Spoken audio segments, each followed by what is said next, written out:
Last night, I went to my friend Rita's place. She was badly weeping. That is what her mother told to me when her mother called me. So I had to run for immediate help just like the best friend. And the moment I went to her room and found her weeping, I just asked her one question. What happened? What is the reason that you're crying so miserably? And all she said was, I don't feel motivated enough to study. I don't know, I can't study.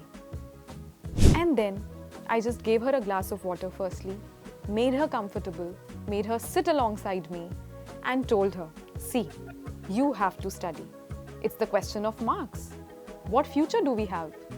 But she said, I don't know, I can't study, I don't feel motivated. That was the statement she was repeating again and again. So I told her that there are three ways. One, either you love study and you study. Either you feel greedy about the aim, the future life that you can get after studying.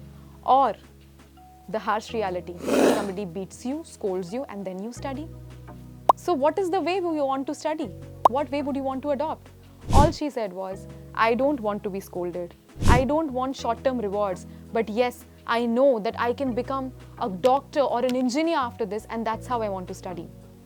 So yes, if you are also like Rita, who doesn't feel motivated to study, the first thing that you should remember, the reason why we are studying is not just good marks, but it is also the fact that we have a future there, a long-term aim which we can achieve after studying.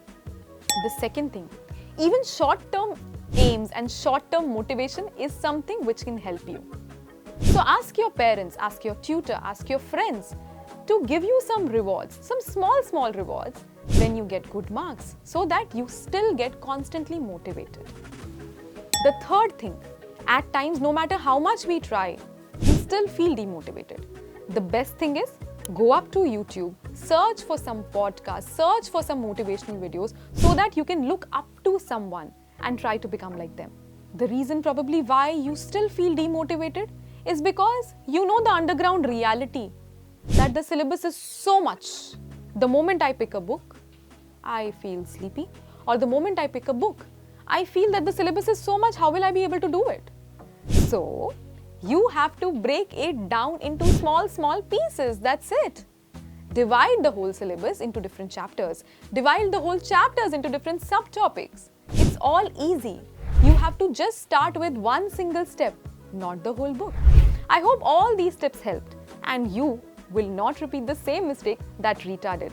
Rather, you will also feel motivated after this video and pick your study material just like Rita did. Thank you.